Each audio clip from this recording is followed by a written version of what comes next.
সকলকে স্বাগত। আশা করি তোমরা সবাই ভালো আছো। আর আজকে কি সেটা তোমরা সবাই জানো। তো সকাল সকাল আমি উঠে পড়ে সব কাজ করে নিয়েছি।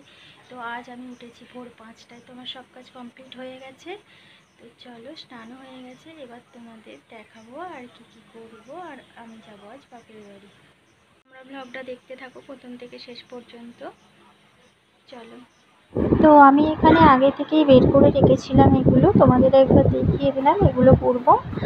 আর আমি এখানে মোটামুটি রেডি হয়ে গেছি। তো শুধু আমার চুল বাঁধাটাই বাকি ছিল।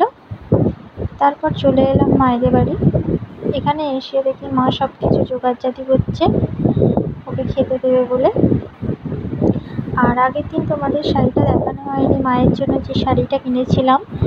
দেখে নাও শাড়িটা কেমন হয়েছে তোমরা জানিও। আমার খুব পছন্দ হয়েছে শাড়িটা।